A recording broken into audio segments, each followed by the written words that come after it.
एक बार चिंटू अपने माँ किटी के साथ टीवी देख रहा था। टीवी में एक चीज उसे बहुत पसंद आया और वो था टीवी में दिखाया गया बंदूक। हीरो ने जो बंदूक ले रखा था वो चिंटू को बहुत ज़्यादा पसंद आया, जिसको लेने का जिद वो करने लगा अपनी माँ से।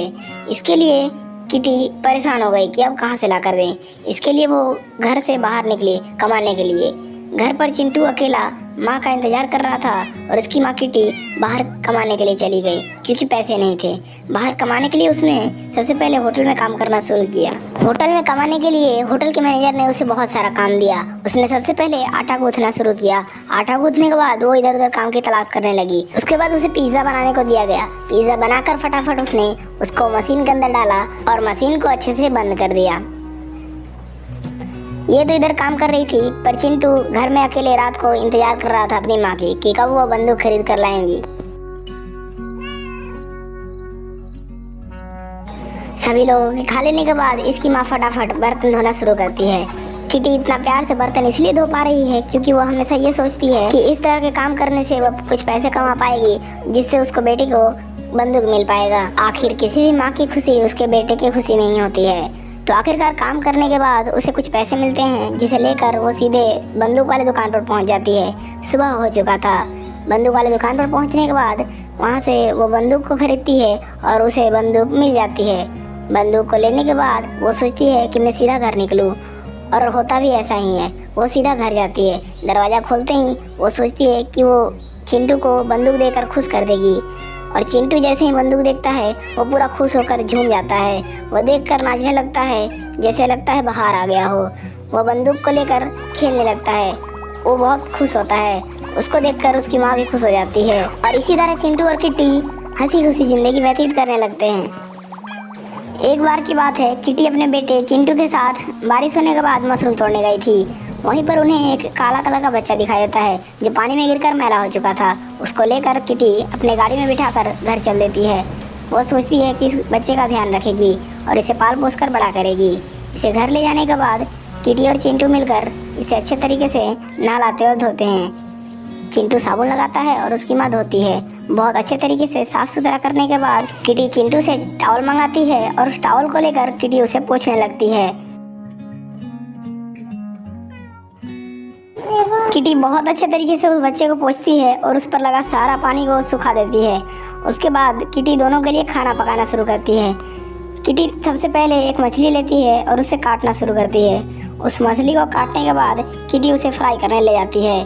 किटी सबसे पहले फ्राई करने के लिए सबसे पहले फ्राई पैन में अच्छे तरीके से तेल डालती है, और उस तेल डालने के बाद वह एक चम्मच लेकर अच्छे तरीके से मछली को फ्राई करती है।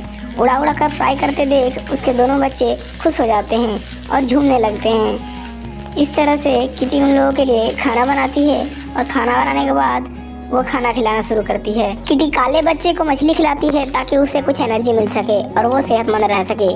खाना खिलाने के बाद किटी दोनों को ले आती है और खिलाने लगती है। इन सभी खेलों के खेलने में दोनों को खूब मजा आ रहा था। दोनों कूद कूद कर गुब्बारे फोड़ते हैं और बहुत आनंद करते हैं। दोपहर में खूब खेलने के बाद वो लोग शाम के खाने की तलाश में समुद्र के सामने जाते हैं। समुद्र के सामने कई सारे घोंगे को जुगाड़ कर किटी लेकर आती है। किटी को बाइक चलाना भी आता था। बाइक क्या है, उसने एक डोली लगा कर रखा था जिसमें वो अपने दोनों बच्चों को बिठा लेती थी। उसमें बैठकर वो लोग जब इधर उधर देखते तो उन्हें बहुत अच्छा लगता।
किटी को अब आदत हो गया था कि वो अपने बच्चों का बहुत अच्छे से ख्याल रखे और बहुत अलग अलग तरह के डिश बनाकर खिलाए। इन सभी को खाने के बाद बच्चों का भी मन तरोताजा हो जाता था और आज भी किटी कुछ नया बनाकर खिलाने वाली है।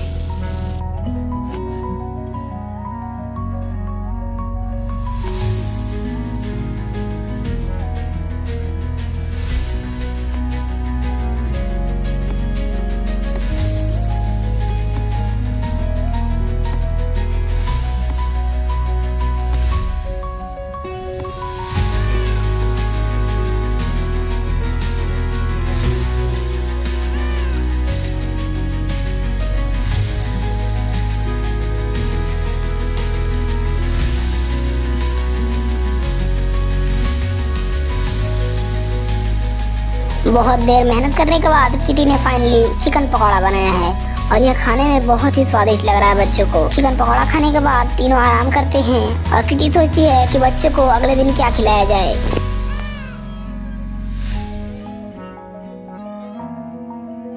तभी उसे एक आइडिया आता है। अगले दिन सिर्फ चिंटू को लेकर वो समुद्र के किनारे झींगा पकड़ने चली जाती है। झींगा मछलियों को पकड़ लेने के बाद वो घर आती है। घर पर झींगा मछलियों को धो रही होती है। तब उसे मालूम चलता है कि चिंटू का भाई नहीं मिल रहा है।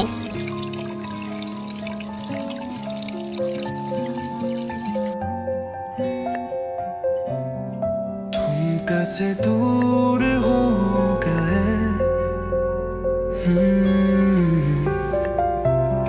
दिल से दिल को खो दिया।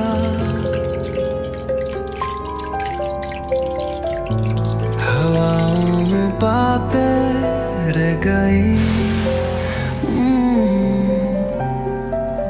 ख्वाब भी अब सो गए पिया। एक वक्त था जब साथ थे हम, हर कदम पर तुम थे सुन। ये दूरियां क्यों आ गई, तुम बिन सांसें थम गए। तुम कैसे दूर हो गए,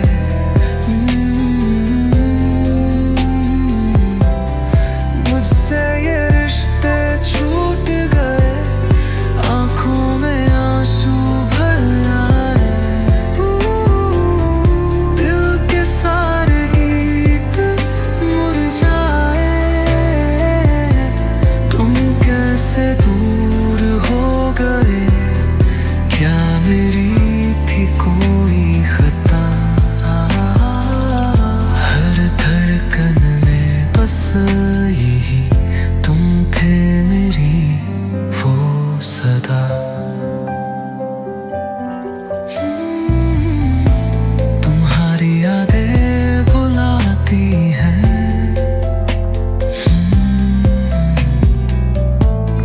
दिल को चुपके जलाती हैं। खामोशी में डूबा हूँ मैं, आवाज़ें नम गुनगुन। एक लम्हा था जो हंसता था, अब वो भी मुझसे रूठ गया। क्यों ये सिलसिला टूट गया, तुम बिन सब कुछ छूट गया।